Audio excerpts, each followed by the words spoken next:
Hello mga ka-viewers, welcome back to my YouTube channel, Kois Repair and Tutorial. So sa hapon na to mga ka-viewers ay mayroon akong i-repair na ito, isang speaker. At ang brand niya ay KTS, KTS, at yung kanyang model ay KTS-1107. Yan. So problema pala nito mga ka-viewers, sabi ng customer ko kanina ay hindi na nila mapindot itong yung pinaka menu niya, itong nakalagay na M. Yan, dito kasi ipinipindot pag gusto mo ng FM or Bluetooth. Kaso hindi na ito mapindot. Yan. So yan po ang kanyang problema mga ka-viewers. Pero bago pa natin yan pagpatuloy mga ka-viewers, kung kayo po ay napadaan lang or napapasyal sa aking channel, so huwag niyong kalimutang mag-like, mag-share, at higit sa lahat, paki-subscribe na rin mga ka-viewers. At pakilagay na rin sa all yung pakipindot yung bell button at pakilagay sa all para update kayo palagi sa mga video or ma-notify po kayo. So ayan, start na tayo mga ka-viewers. So problema pala nito ay hindi daw ito mapindot, sabi ng customer. Yan, try natin siya mga ka-viewers ha. I-on natin. Ayun o. Ayun, gumagana naman siya mga ka-viewers. Ay nga lang, ito ay hindi daw mapindot o. Try natin pindutin. Yun.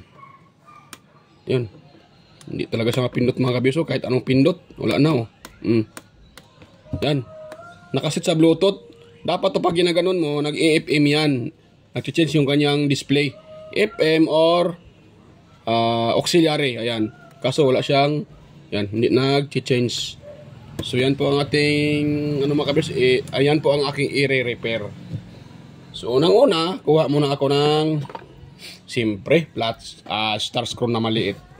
At dito natin i-open, parang ito ata yung paktay, parang kinalawang to.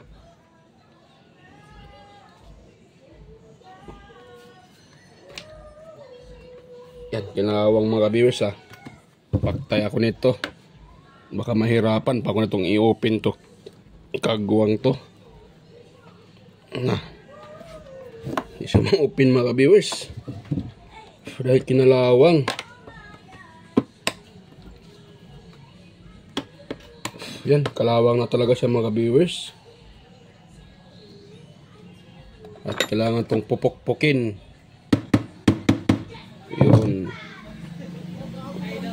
Yan, sumama yung isa mga viewers. Yun, kung nakita nyo, sumama siya. Yun o. Sumama naman, kaso nga man, hindi naman umangat. Kagwang talaga.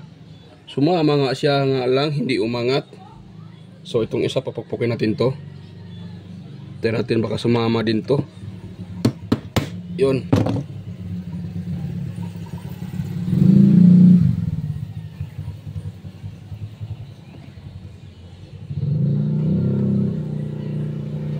Ito ang ayong sumama mga ka-viewers. Kaya ako nito. Kailangan ko itong porsahin para ma-open lang. Kasi pag hindi ko ito pupursahin, puwersahin pala.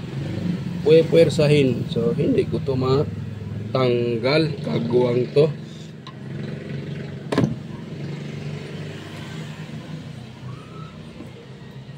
Yan. Yan. Kailangan ko siyang ganuin para matanggal kasi kinalawang na. Wala na tayong magawa pag ganun eh. Di kailangan na nating, dahil sira naman siya, so sisirain. Mas lalo pa nating sisirain. Bahala na si Batman nito mga ka-viewers. Bahala na si Batman nito kung ay maayos pa ba siya o hindi. Kagawang talaga to. Napasubok ako nito. Ayan, natanggal. Ngayon, mamaya pag sinauli ko to, yan, hindi ko na isa ulit tong tornilyo na to. Hanap ako ng medyo mas malaki kasi lumaki yung butas. Ganun lang ang technique mga ka-viewers. Walang problema yan sa technician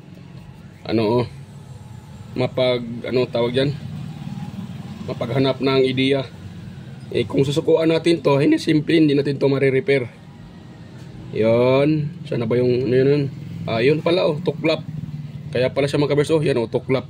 Kaya pala ayaw ng mag-select. So yan. So yan mga ka-viewers, bago ko pala yan. Yan. Mega love shoutout pala sa inyo mga ka-viewers. Yan, mega love shoutout po sa inyong lahat. Yan. Sa mga patuloy yung sumusuporta sa aking channel, ayan, mega love shoutout po sa mga silent viewers natin dyan, organic viewers, sa mga subscribers ko dyan, sa mga silent viewers, yan, sa old subscribers at sa new subscribers, mega love shoutout po sa inyong lahat.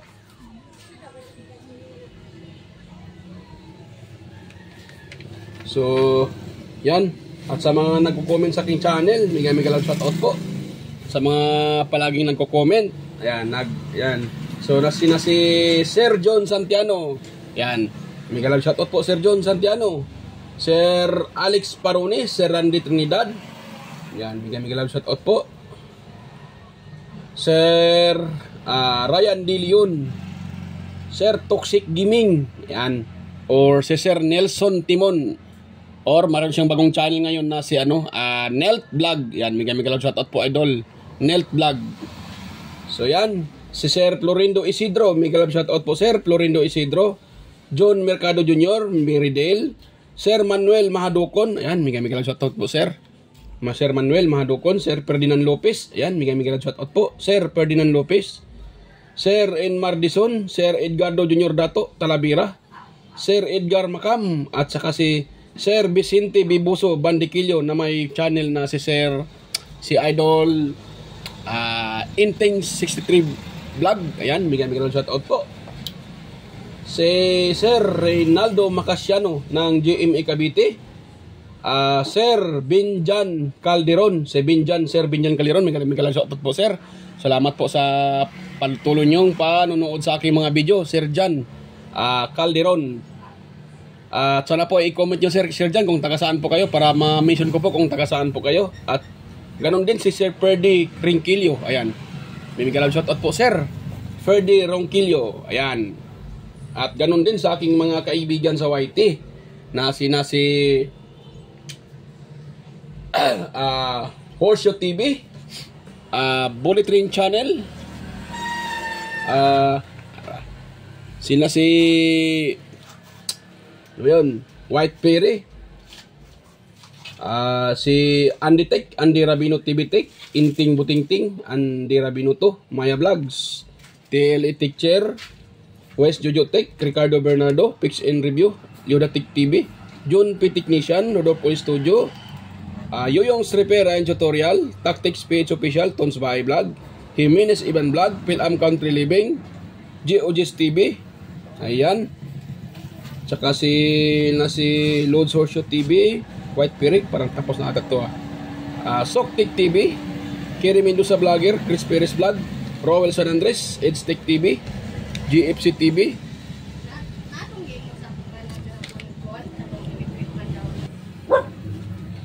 Yan, at sila si sina si Josh Electrical Vlogs, Road Joy Fishing Adventure, Amigos Amigas, Mercy Wirham, Jan Ingracia, Chuna Incabo, Leotic, DJS Channel, Tiger Set TV, Indites TV, Lex TV Official, Jeros Flores Mix Vlog, The Burton Channel, bro. Sir Watkins, Life in Japan Countryside, Abida Explorer, Sir Lawin, Dinlins TV Vlog, Iconic Insight and Beyond, Maskarang Vlogger, Lock the Great, Aling Peps, For the Expert, Just Dado Vlog Channel, Lovely Mood Forever, EQC TV, ayan, at saka si EQC TV, Kisnel Channel, 3M Vlog, Anonymous Vlog, Jinky Inok Vlog, Darwin Tech, Farmer Boy TV, Roger Cedric, DigiDisco Hunter, Ifras View, Digilin Mix TV, at saka si Baybayon TV Mix Vlog. Ayan, mega love shoutout po sa inyo mga ka-idol, mga ka-lods at mga ka-master. Ayan. So tuloy po tayo mga ka-idol, mga ka-viewers. Ayan, tuloy po tayo. So dahil kung nakita nyo yan tuklap na tuklap yung kanyang pinaka-switch. So gawin ko nito mga ka-viewers, i-open ko muna to. Yan. Try natin yung susuldahin. Madala lang yan sa sulda. Kahit tuklap lang man siya Hindi naman siya totally tuklap talaga yung pinaka-switch niya, yung pinaka-mino.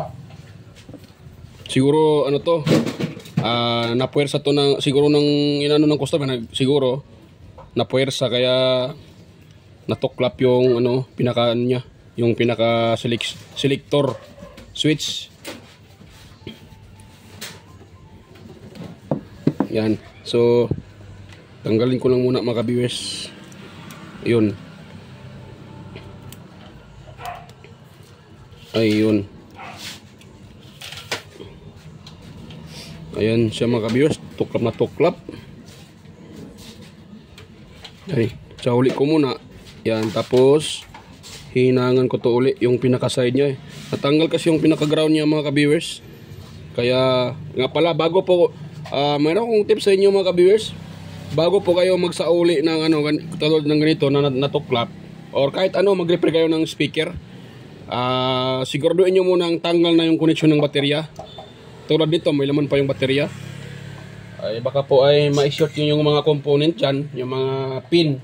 So sayang naman masira yung ayos yung speaker or Bluetooth speaker. Kahit anong klaseng basta may supply, tanggalin yung nasa supply bago nyo i-troubleshoot. Yan lang po mga ka-viewers. So gawin ko nito, itong gilid nya, parang kita bata sa video. Kita man siguro to. Lakihan ko muna tong video. Yan, para kitang-kita yung natin, yung ginagawa natin. So dito, susuldahin ko muna sa gilid mga ka-viewers dahil tuklap to eh. Yan. Dito banda. Yan. Yun.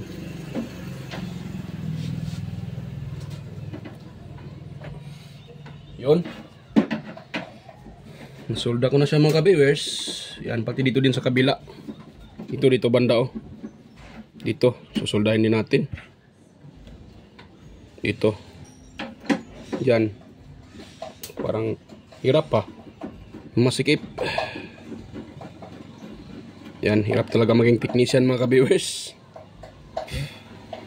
Lalo na pag hindi tayo sanay, katulad sa akin na hindi sanay na hindi ako sanay magsolda. Kaya medyo nahirapan sa mga ganito na masikip.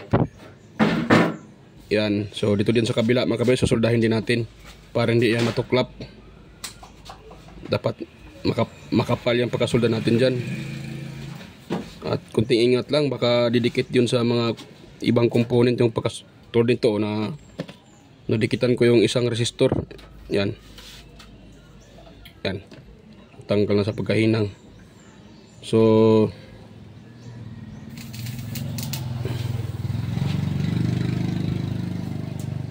yan, siya mga ka-viewers. So hinangan ko muna ulit dito sa gilid. Yan. Ganoon para hindi na siya matuklap. Ay, kagwang, bakit ito ang hinihinang ko? Pala? Wait lang mga ka-viewers ha. Mali ako nito ah. Dapat palang hinihinang ko ito. Iba naman yung nahinang ko, kagwang talaga.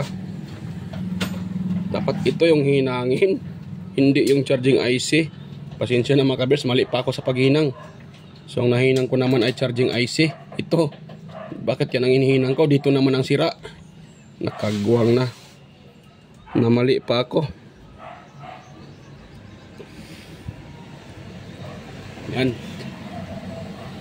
So yan, nahinang ko na siya mga ka-viewers. Sana ay dumikit na yan. Hirap pa naman to hinangin. Yan, yun na. Kasi dikitan. Pag inaano mo yan, baka matamaan yung yung ibang switch. Pag nagkamali ka dyan, wala na. Malusaw yung kanyang pinaka-plastic. Yun. Ayun, makapal na siya mga ka-viewers. Makapal na yung pagkahinang ko. Sana po hindi na yan matanggal. Yun. So itong sa contact niya, yan, iganon ko siya para baka na din yan, nag-lost contact din yan. Yan, tapatan ko muna ng soldering iron ko para didikit ulit kung sakaling nagka-lost contact siya. Yun. Yun. So pwede na yan mga ka-viewers. Ngayon sa uli ko uli itong tinanggal ko na baterya. Tingnan natin kung gumagana na ba yan, mga ka-viewers. Yan. Tapos unatin. Yan. Ngayon yun natin to. Tingnan natin tong ganon. Ayan, hindi pa rin gumagana, mga ka-viewers. Patay ako nito. Bro. Ayaw pa rin yung gumana, mga ka-viewers. At pinipisil ko. Inano ko na siya. Oh, naka-on na yan. Yan, ayaw pa rin yung mga ka-viewers. Oh. Naka-bluetooth pa rin siya. Patay. So may problema na siguro itong switch na ito, mga ka-viewers. Ay, naglo-load na. Na-off ko Tunggu siya uli. Tapos yan. Tapos try ko siyang uli. Yan.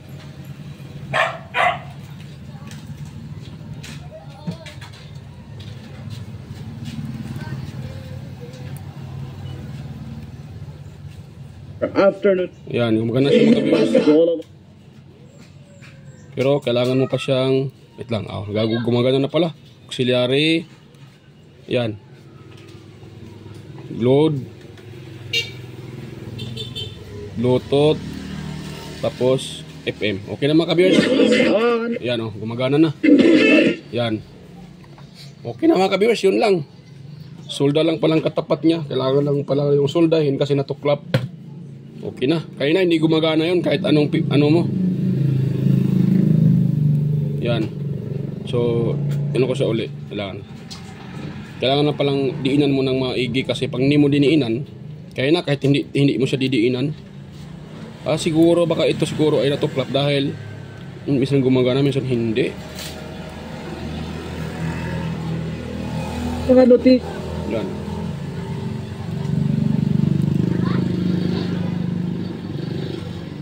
Yan.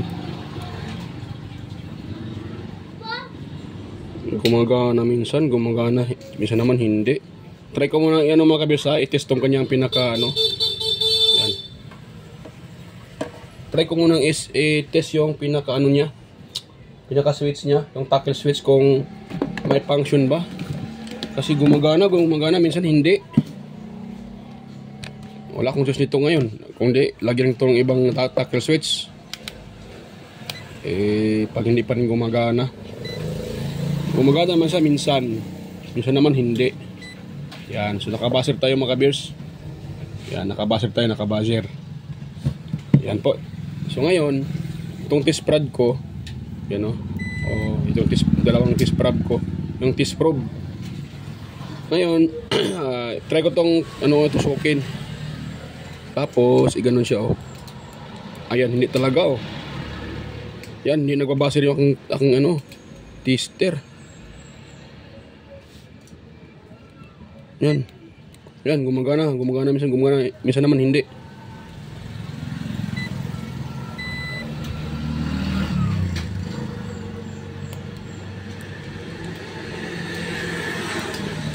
Yan. Yan, wait lang, mga kabersa. Kuha muna ako ng ibang switch. I-pause ko muna sandali. Kuha ko ng ibang klaseng switch. Pakita ko sa inyo mamaya kung anong gawin ko dyan. Yan, stay tuned lang, mga ka-viewers. So ayun, mga ka-viewers, mayroon ako nakuhang toggle switch na galing sa mga sirang component. Ayan, kasi mahilig akong magtabi. Yung mga sirang component, hinahanap ko yung mga piyesa na pwede pang mapakinabangan at tinatabi ko. So ito na. Itong toggle switch na to ay mga old model to. Ginagamit sa mga sa mga component at sa tingin ko matibay ito. So yan, titest natin siya, mga ka-viewers. Tara natin kung mayroon ba siyang continuity, kung buo to. Yan, so itong dalawang linya na to, wait lang ha, lagay ko muna dito sa ating yun. So ito siya, siyang test prod, ito yun. Tapos itong isa naman ito din sa isang, ito sana yung black kagwang na ito. Itong black na to, ito din sa isa. At pipindutin natin yung tackle switch. Kung tutunog yan, ibig sabihin buo to. Yan. So ito na yung dalawang ano natin, wire. Ngayon, try natin pipindutin to mga kabeso. Ito. So pipindutin natin siya. Saan na yun? Yan. O diba nagbabaser? So yung tester ko, hindi makita pala. Pasensya. Ayun. So pipindutin ko siya mga kabeso. Yan yung tester o. Ayun, nagbabaser. Tapos pipindutin ko siya uli. Ayun, nagbabaser uli. Ayan, so good po mga ka-viewers. Hindi naman siya mag-0, 0.8 yan. O pwede na yun siya mga ka-viewers, yung ganyan na contact, 0.8. Huwag lang masyadong mataas kasi pag 5 ohms na yung reading, to pataas pa. So hindi na yan pwede. Hindi yan tutunog mga ka-viewers pag ganun yung reading sa tackle switch na 5 ohms. Medyo mataas na yan 5 ohms eh. 5 ohms, 10 ohms. Medyo ang problema pag ganyan, baka madumi sa loob. Yan, ito siya, point 2. Okay yan mga ka-viewers, good pa yan. Yan o. Kasi point lang siya, hindi pa nga siya ng 1 ohms eh. Point pa lang, yan o. Point 2.8. So good yan mga ka-viewers. So ito nga gamitin natin pang jumper dyan sa ating para gumagana yan uli. Hindi naman pwedeng ilagay ko to doon kasi hindi sila magkapareho mga ka-viewers. Ito pakulob, pag ano no. Yan, patumba siya. Ito naman pahiga, yan o. So hindi ko siya pwedeng ilagay dito. Mailagay ko man siguro siya pero hindi siya pwedeng sakaling baka hindi tatamaan nito. Saan na yun? Itong toser niya parang parang hindi matatamaan dito kasi hindi magkapareho yung kanilang lapad or kanilang kaya ganito na lang ipalabas. Palabas ko na lang to gawin. Yan. So sa labas ko lang to gawin mga ka-viewers. Sa gawas ko na siya ilagay. Yan. Technique lang mga ka-viewers para para mabuhay tayo, magkaroon tayo ng income. So konting technique lang. Yan. So ngayon, lagyan ko muna to ng soldering lead, itong pinakadulo. So pasensya pala kanina ay pinopost ko mga ka-viewers dahil may nagtanong sa akin na customer kung daw. Meron ba akong available na electric pan? Medyo naubos yung available ko na electric pan na sikanhan. So sabi ko mag-assemble muna. Kaya pinumpos ko muna yung video. Yon. Ngayon dahil nakahinang na yun noon sa board. Kanina hininang ko na yung yung tackle switch. So diretso na natin tong solda. Yan, dito muna tayo magsulda mga ka-viewers. Dito. Yan o, yan. Yan. So na yun. Yan, parang hindi kita yan. So dyan tayo magsusulda mga ka-viewers. Yan. So dapat hindi tatamaan yung ground. Kasi pag tatama yan sa ground, wala na hindi dumidikit. Hirap mga ka-viewers. Hirap magsulda na katulad nito na napaka masikip. Yan. Hindi talaga siya dumikit. Lagyan ko muna to ng Yan, lagyan ko muna nito para sakaling didikit yan. Soldering piece or soldering flux. Flux ba tawag ni bro? Flux no, flux. Hindi ako marunong nito mga kabers. Hindi ko alam kung anong tawag nito.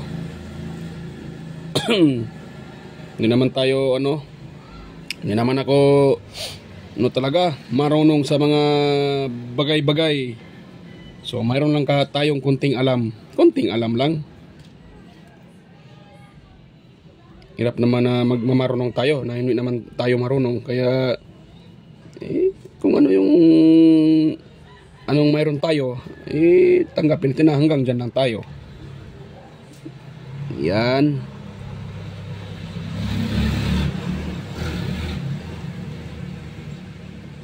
Yan, ayaw pang dumikit, kagwang to Ayan ang dumikit mga ka-viewers. Bakit kaya? Nahirapan ako nito ah. Nahirapan ako sa kalisod.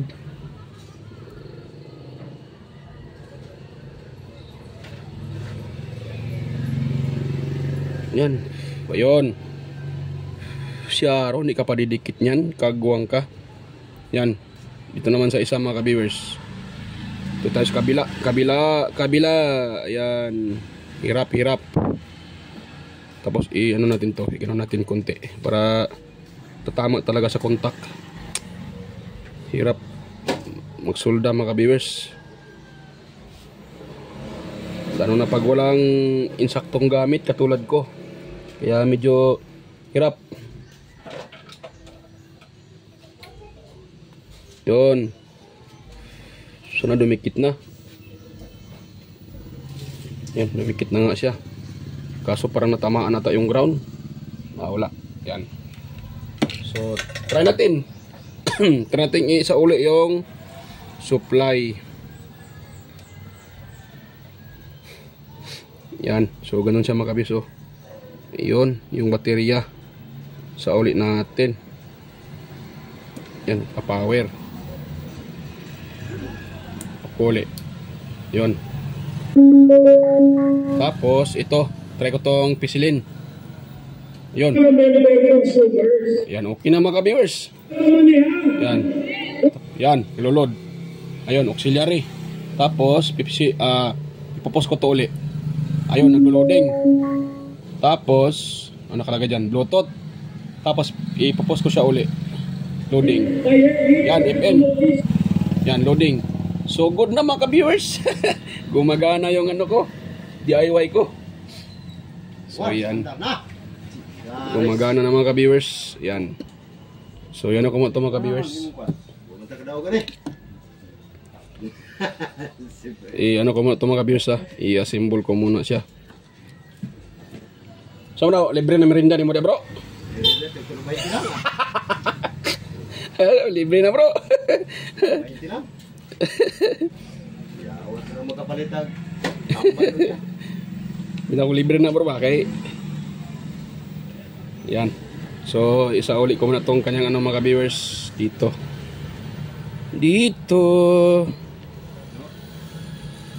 Ayun. Tapos yung kanyang pinaka screw sa uli din natin. Ayun. So ito mga viewers, kakaibang sira tong na-repair ko ngayon.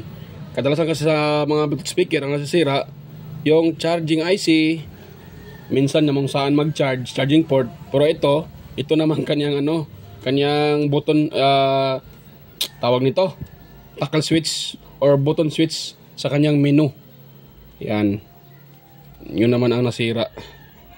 Kaya in-upload ko kasi iba yung niya, iba din yung kanyang sira. Hindi magkapareho sa ibang na-upload ko, yung mga previous upload ko na speaker din na ang sira ay charging IC. So ito, iba din yung iba yung nasira sa kanya. Kaya ina-upload ko. So ito, ipalabas ko na lang to mga viewers. Yan, ganun ko siya mga viewers. Wait lang muna ha. Yung pala, baka makalimutan. Yung supply, hindi ko pa nailagay. Ayun, umilaw. I-off ko muna. Yan. Mamaya natin yan patugtugin. Yun. Tapos, ito naman. Lang muna. Parang ayaw magkasya. Yun. Saan ko ito ilagay ha? Hanapan ko muna siya ng pwesto mga viewers. Dito ba?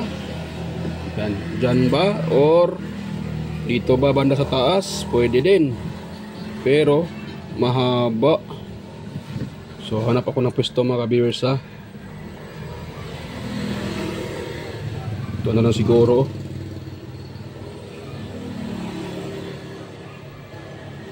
Kasi pag dito naman sa taas banda, dito pwede din. Yan. Malapit sa mic natin ilagay pag ganun. Yan. Pangit na lang tingnan kasi may nakalawit na wire, pero Wala tayong magawa eh. Ganun talaga. Yan, so lagyan ko muna ng ano yan mga kabiers, pang dikit. Dikit ko muna yan.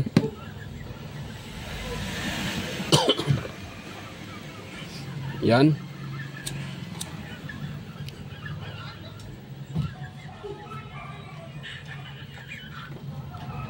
Yon. So dikit ko sa mga kabiers dito, lagyan ko muna siya ng pang dikit bago i-fix.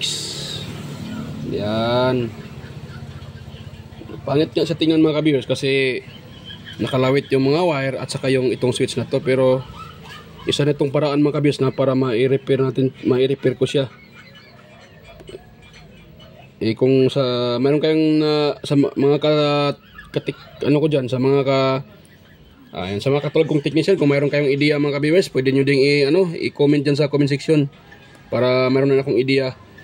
Makuha ko din yung idea nyo kung paano siya lagyan ng ano. Yan, yung ginagawa ko, yan lang po ang idea na naisip ko. So, pumayag naman ng customer kasi yung customer kanina bago ko pa to naisipang gawin. So, in-explain ko sa customer na ganito yung gagawin ko.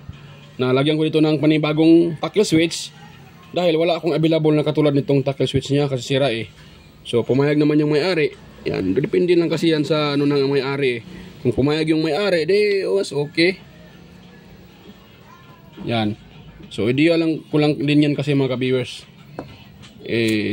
Wala namang masama pag maghanap tayo ng idea.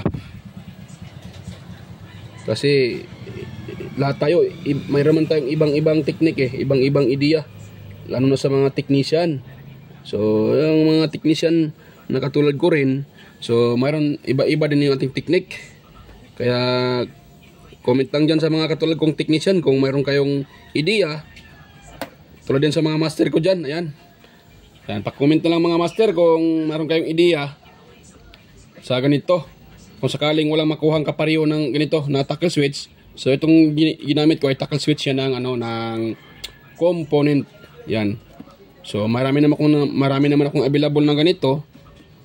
Ba't pa naman ako gumasto ng switch na kapareho nito kung mayroon naman akong switch na hindi ko na kailangan gumasto at matibay pa. Kasi ito mga kapiso, itong switch na to, pag ikumpara natin yan dito sa switch na to, ito sa tackle switch na to, mas matibay itong nilagay kong tackle switch kasi tinanong nga niya, di ba, na napakatagal na to, dati pa tong mga model na to, pero buhay pa rin yung switch, gumagana pa rin.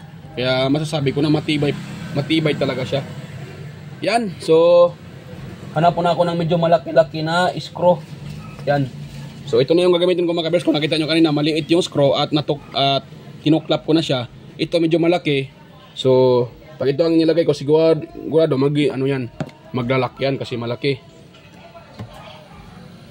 Yan, mega shoutout pala kay Sir Nels, sa Sir Nels Vlog. Yan. Yan Sir, Nels Vlog. Na-shoutout ko na po kayo, Sir Nels Vlog, kasama sa inyong unang channel at sa pangalan nyo doon sa kasabay kay Sir John Santiano. So yan.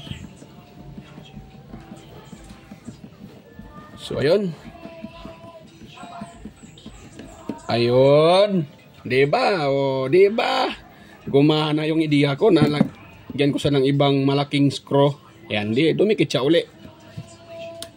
Yan. Yan. Ngayon, kaso, yung pwede na siguro yan.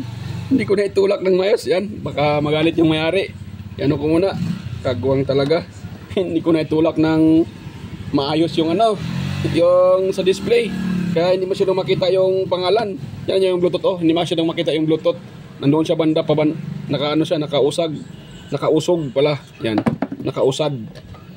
Yan, ganun ko lang siya makapisa. Ipasok ko lang sa lem. Yan. Dapat ganun. Para wala namang makomment yung may-ari nito. Baka sabihin ng may-ari na pinaglaruan yung kanyang pinaparepair na speaker. So yan, ganun lang natin. Ayun, pumasok ka, kagwang tong ikaw pala ang dahilan kaya yung pumasok. Ayun. So yan natin siya uli, itornilyo natin uli. Ganun lang kasimple. Yan, klaro na yung Bluetooth. Yung nakalagay na Bluetooth. Kanina hindi klaro. Kasi hindi pala yung pumasok.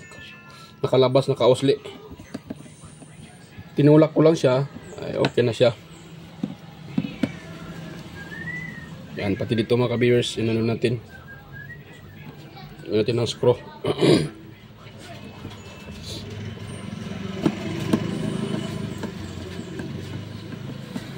Ayun. So yan. Try natin i-ano to, pisilin. Ayan. At i-ano ko uli. Tapos ko siya uli. Ayun. Auxiliary. Tapos next. Yan, Bluetooth. Yan o. Bluetooth. O, Bluetooth. Tapos pag i-post ko yan uli, FM na yan. Ayan o, FM. Ay, napalong. Ay, na-i-off ko. Yan. Umpisa na naman ang yan, FM. Tapos kaya gumalaw ka na dyan. ayan. Tapos yan, auxiliary. Yan, ito lang pipisilin. I-explain ko lang sa may-ari na pag tuwing siyempre pag i-open to, mino man kagad ang hanapin. So dito yung pipisilin niya, yung ipopost niya, ganun oh. Yan, para makapag ano siya kung anong gusto niya, FM ba, Bluetooth ba. Yan. Auxiliary. Bilis matapos ng Yan. Tapos auxiliary. Bluetooth. Okay na mga ka-viewers. So okay na. Yan, okay na siya mga ka-viewers. Success. Yan. So success yung ating gawa mga ka-viewers. Yan. So hanggang dito na lang tayo mga ka-viewers. So yan po. Dahil wala naman daw itong ibang sira, kundi ito lang. Nagcha-charge naman siya. Gumagana naman. So yun lang talaga ang problema, itong tackle switch niya sa kanyang pinaka-menu. So yan, bago pa tayo magtapos mga ka-viewers, kung mayroon kayong nakuha ang kunting ideya or mayroon kayong napulot na kunting ideya sa aking i-share ngayon, sana ay wag nyo rin kalimutang i-share sa iba para malaman din nila yung simpleng pag-repair ng ganitong speaker. Yan, sa mga simpleng paraan, mga bagay-bagay na paraan para ma-repair yung isang Bluetooth speaker. So sana po huwag niyong kalimutang i-share mga ka-viewers. At higit sa lahat, paki-subscribe na rin mga ka-viewers. Ayan, para po ay palaging connected. Ayan, so yan, kita tayo ulit sa aking next na mga video mga ka-viewers. At bye-bye po. Salamat po sa panonood. Ayan, bye-bye.